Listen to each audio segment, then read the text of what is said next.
And this woman, we walked around the forest and she would literally say, this is good for that. This is good for that. And then we would collect all these different herbs and all these different plants, and we went back to her house and made a salve.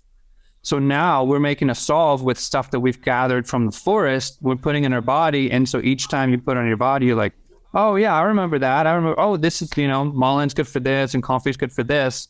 And the thing that she shared with me the most is connection, right? So we have the opportunity, our lives are very busy, they're crazy. We have the opportunity to take a moment and look at whatever you're ingesting and bring into your body and asking yourself, do I know where this came from? Or, and bring it and kind of welcoming it and acknowledging it. And so the thing about the algae is, now that we have the videos to show people where it comes from, the people that are making it, when you take the algae, you can think back and be like, wow, okay, now I feel part of it. I'm feel more part of it.